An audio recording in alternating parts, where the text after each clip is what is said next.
Hey everybody, what is going on? I hope you guys are all doing well and welcome to another tutorial video. In this video, I'm going to be showing you guys how you can remove your devices or your Netflix account from other devices. So let's get right into it. Now, as you can see, I am on the Netflix main page. I am logged into my account and I'm going to go ahead and remove another device from my account. So as you can see, I'm PC and I'll be removing my phone. I'm pretty sure you can do this from the phone as well. So let me just explain on PC how this is done. You just hover over your profile icon, then click on account and go to account settings.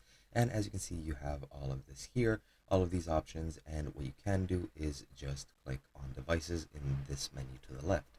Once you click this, you can go to access and devices, just like that.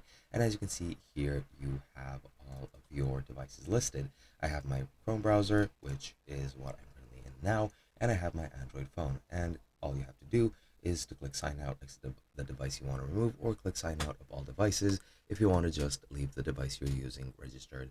And I'll just be removing my Android phone, click sign out, and as you can see, it's now signed out, and that's literally all you have to do. Hope you guys enjoyed, and I'll be seeing you guys in another video.